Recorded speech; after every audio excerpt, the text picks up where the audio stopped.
Hi friends, good morning to everyone. నేను ఈరోజు మునక్కాయ నిల్వ పచ్చడి ఎలా ప్రిపేర్ చేయాలో చూపిస్తాను. నేనైతే ఇది సెకండ్ టైం చేస్తున్నాను. కొంచెం పర్ఫెక్ట్గా వచ్చేసింది. ఇదే కొలతలతో మీరు చేయండి. ఎలా ఉందో నాకైతే కామెంట్ చేయండి. చూసారు కదా, నేను పెద్ద సైజు మునక్కాయలు 4 తీసుకున్నాను. అవి సుమారు 1/2 kg వరకు ఉంటాయి అన్నమాట, ముక్కల వరకు. చిన్న కాయలు అయితే అసలు బాగుండవు, మొత్తం ముక్కలు విడివిడిగా అయిపోతాయి. కొంచెం లావుగా ఉన్న కాయలు తీసుకోవాలి పచ్చడికి. ఎప్పుడైనా అవే ప్రిఫరబుల్. తీసుకున్నాము, శుభ్రంగా తీసుకొని నార తీయొద్దు, దానికి పేస్ట్ తీయొద్దు అనమాట. శుభ్రంగా ముక్కలు కట్ చేసుకొని కొంచెం పెద్ద సైజు ముక్కలు కట్ చేసుకొని శుభ్రంగా కడిగి ఒక క్లాత్ పైన ఆరబెట్టుకోవాలి. శుభ్రంగా తుడిచి డ్రై చేసుకోవాలన్నమాట.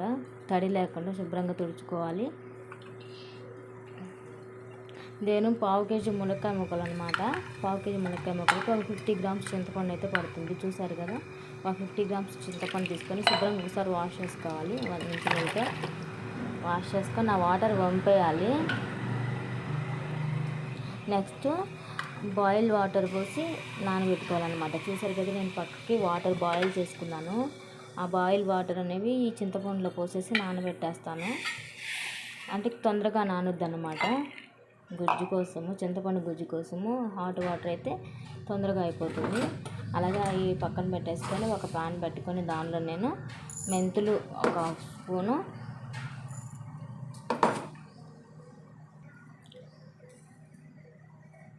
ఆవాలు 1 స్పూన్ తీసుకున్నాను. రెండింటిని కలిపి బాగా మంచి కలర్ షేడ్ అయ్యేంత వరకు ఫ్రై చేసుకోవాలి. చూసారు కదా, చుట్టుపట్లాడుతున్నాయి. మంచిగా కలర్ షేడ్ అవుతే స్మెల్ కూడా వస్తుంది అనమాట. అప్పటి వరకు ఫ్రై చేస్తేనే ఆ టేస్ట్ బాగుంటుంది, పచ్చడి టేస్ట్ బాగుంటుంది. నేను వాటిని బాగా ఫైన్ పౌడర్ పట్టేసుకున్నాను. మెత్తగా పట్టుకోవాలి. రెండింటిని కలిపి పట్టి పక్కన పెట్టేసుకొని మళ్ళీ ఒక ప్యాన్ పెట్టుకొని ఆయిల్ పోసుకొని మనం ముందుగా డ్రై చేసి పెట్టుకున్న మునక్కాయ ముక్కలు దానిలో వేసుకొని జస్ట్ 5 minutes రోస్ట్ చేసుకోవాలి. మరీ ఫ్రై అవ్వాల్సిన అవసరం లేదు. మునక్కాయ ముక్కలు కొంచెం వేగితే సరిపోతుంది, కొంచెం కలర్ చేంజ్ అయితే సరిపోతుంది. ఎక్కువ మరీ డీప్ ఫ్రై చేయాల్సినంత పని అయితే లేదు. వేగిపోయాయండి. చూసారు కదా, మొత్తం ఈ మాత్రం ఉంటే చాలు. వాటిని నేను వేరే ప్లేట్లోకి ట్రాన్స్ఫర్ చేస్తాను. మళ్ళీ అదే దానిలో ఇంకొంచెం ఆయిల్ తీసుకున్నాను పోపు కోసం. ఆయిల్ సరిపోదు కదా పచ్చడి మొత్తం కలవటానికి, ఆయిల్ సరిపడినంత తీసుకున్నాను. తీసుకొని దానిలోకి పోపు దినుసులు యాడ్ చేసుకోవాలన్నమాట. ఆవాలు, జీలకర్ర,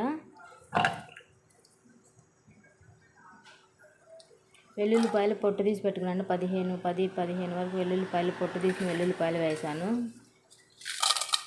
ఎండుమిర్చి ఒక 4-5,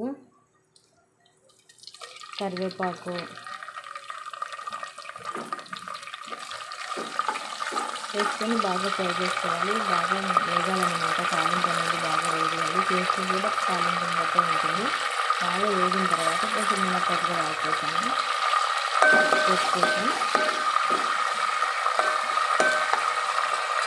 సో బాగా ఫ్రై అయిపోయిన తర్వాత చూసారు కదా, పర్ఫెక్ట్గా ఫ్రై అయిపోయింది. దీనిలోకి నేను కొంచెం పసుపు యాడ్ చేస్తాను.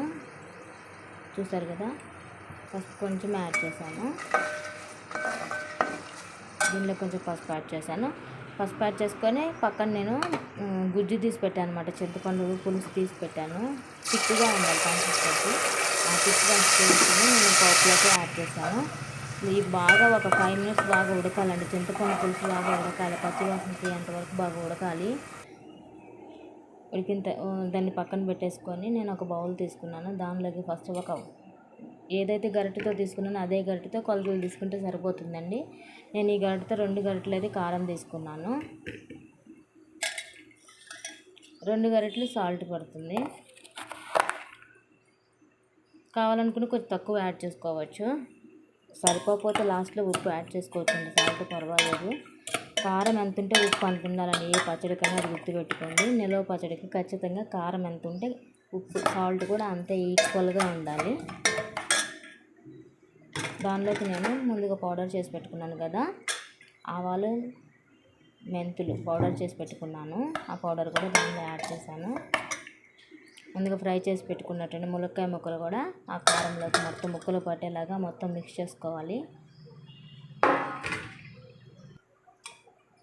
చూసారు కదా, మొత్తం మిక్స్ చేసుకున్నాను. శుభ్రంగా ముక్కలు పట్టేలాగా మిక్స్ చేసుకొని అప్పటి వరకు మన పోపు అయితే మొత్తం పర్ఫెక్ట్గా కుక్ అయిపోయిందండి. చూసారు కదా, ఆయిల్ సపరేట్ అయిపోయింది. అట్లా ఆయిల్ సపరేట్ అయినాక కుక్ చేసుకోవాలి. చూడండి, పర్ఫెక్ట్గా కుక్ అయిపోయింది.